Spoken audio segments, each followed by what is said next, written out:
जय श्री कृष्णा। 2024 में वट सावित्री व्रत का सही समय क्या है, वह पूजन किस प्रकार किया जाता है, इसके क्या नियम हैं, वट वृक्ष के नीचे ही पूजा करनी चाहिए, कैसे वट वृक्ष के नीचे पूजा करनी चाहिए, यह हम आज विस्तार से सब कुछ बताने वाले हैं। जो वट वृक्ष की पूजा है वह किस समय होगी। सबसे पहले समय की बात करते हैं कि किस समय व किस तारीख को किस दिन यह पूजा करनी है। देखिए 5 जून को अमावस्या तिथि आरंभ हो रही है तथा 6 जून को अमावस्या तिथि शाम 5 बजे तक रहेगी। इसीलिए उदया तिथि के अनुसार वट सावित्री का व्रत 6 जून दिन गुरुवार को रखा जाएगा। यह व्रत किस प्रकार करना है। यदि आपके पास कोई वट वृक्ष है तो आप पहले से ही वहाँ पर देख लीजिए कि उस वृक्ष में फल लगे हैं या नहीं, क्योंकि जिस वट वृक्ष में फल लगे हों उसी वट वृक्ष के नीचे ही पूजा करनी चाहिए। आजकल तो एक नया रिवाज है, जो नए नए लोग हैं वो अपने मन का करने लग गए हैं कि उसी दिन, जिस दिन वट वृक्ष की पूजा होती है उसी दिन वो लोग जाते हैं और वट वृक्ष की टहनी तोड़ कर लाते हैं और घर में पूजा करते हैं। तो ये एकदम गलत है, क्योंकि माँ सावित्री ने भी अपने पति के प्राणों की रक्षा के लिए वट वृक्ष के नीचे ही पूजा किया था। इसलिए इस बात का भी विशेष ध्यान दिया जाए। और वट सावित्री की पुस्तक आती है जो कथा की, वह भी आपके पास होना अत्यंत आवश्यक है, क्योंकि उससे ही आपको जानकारी सही मिल सकती है। मान लीजिए आपको वट सावित्री की पुस्तक होनी चाहिए और जिस दिन वट सावित्री का व्रत करना है गुरुवार के दिन, तो जो सुहागवती स्त्रियां हैं उन सबको लाल, पीली, ऑरेंज ऐसी साड़ी पहनना चाहिए। तथा यदि अब आपके विवाह की चुन्नी रखी है तो उसको भी आप ओढ़ लें, वह बहुत ज़रूरी होती है, बहुत ही शुभ होती है।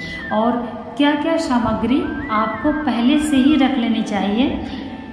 अमावस्या की रात को ही आपको चने भिगो देना चाहिए और आपको सामग्री में श्रृंगार का सामान ले लेना है, सिंदूर, बिंदी, चूड़ी, आलता, इस प्रकार से आपको सारा श्रृंगार पहले से ही लेके रख लेना है।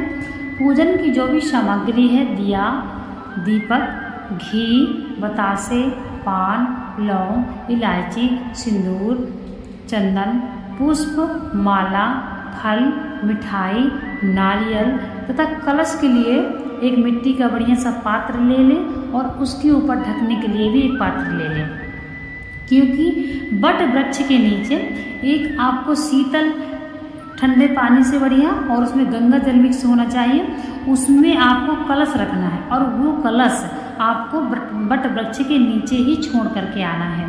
तथा वट सावित्री के दिन आपको एक रील लेनी है, उसके 12 बार उसका घुमा करके उसके 12 लट का एक धागा बनाना है और उसमें 12 गांठ लगा लेनी है। जब भी आप पूजा करेंगे तो गौरी गणेश वहाँ पे आप रखेंगे। वट वृक्ष के जो पत्ते नीचे गिरे हों उन्हीं को उठा लें, बड़ी धो करके पवित्र कर लें और उनमें ही आप घर से ही आप थोड़ी सी गाय का गोबर लेके जाएं। यदि गाय गोबर नहीं मिल पा रहा, नहीं उपलब्ध, तो आप वहाँ पे एक सिक्का रख लीजिए और एक सुपारी रख लीजिए एक पत्ते के ऊपर, क्योंकि गौरी गणेश बनाना बहुत अनिवार्य है। और आप वहाँ पे जाइए, वट वृक्ष के नीचे सबसे पहले आपको सफाई कर लेनी है और वहाँ पे जल का छिड़काव करना है, वहाँ पे शीतलता होनी चाहिए। फिर आपको क्या करना है, आपको सबसे पहले वहाँ पे धान बिछा देना थोड़ा सा, उसके ऊपर आपको कलश रखना है। सबसे पहले आप जल ले लीजिए और उसमें कच्चा दूध मिला सकते हैं, कुछ मीठा भी मिला सकते हैं और वट वृक्ष के चारों तरफ आप घूम के जल का चढ़ाइए, जल अर्पित करिए वट वृक्ष को। उसको जल अर्पित करने के बाद आपको क्या करना है कि धान बिछा लीजिए थोड़ी से और उसमें ही आपको कलश की स्थापना करनी है। फिर आपको कलश में आपको स्वास्तिक बना लेना है, ओम बना लेना है, पूरा कलश आपको सजा लेना है।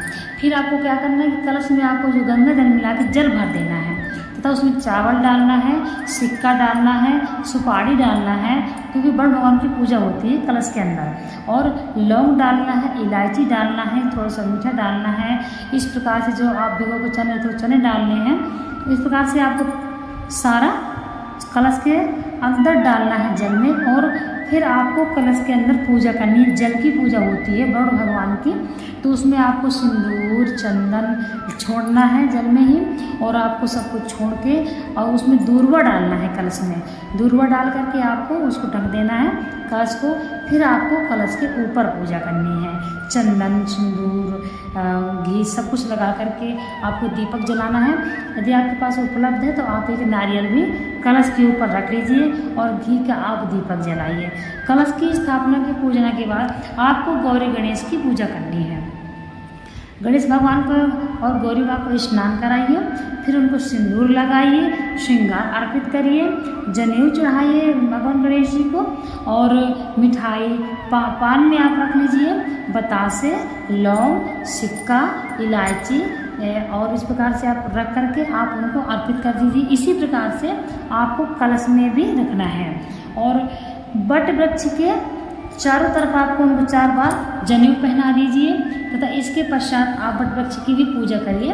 पूजा इस प्रकार से करनी है कि आपको चंदन सिंदूर लगाना है, आपको पुष्प अर्पित करना है।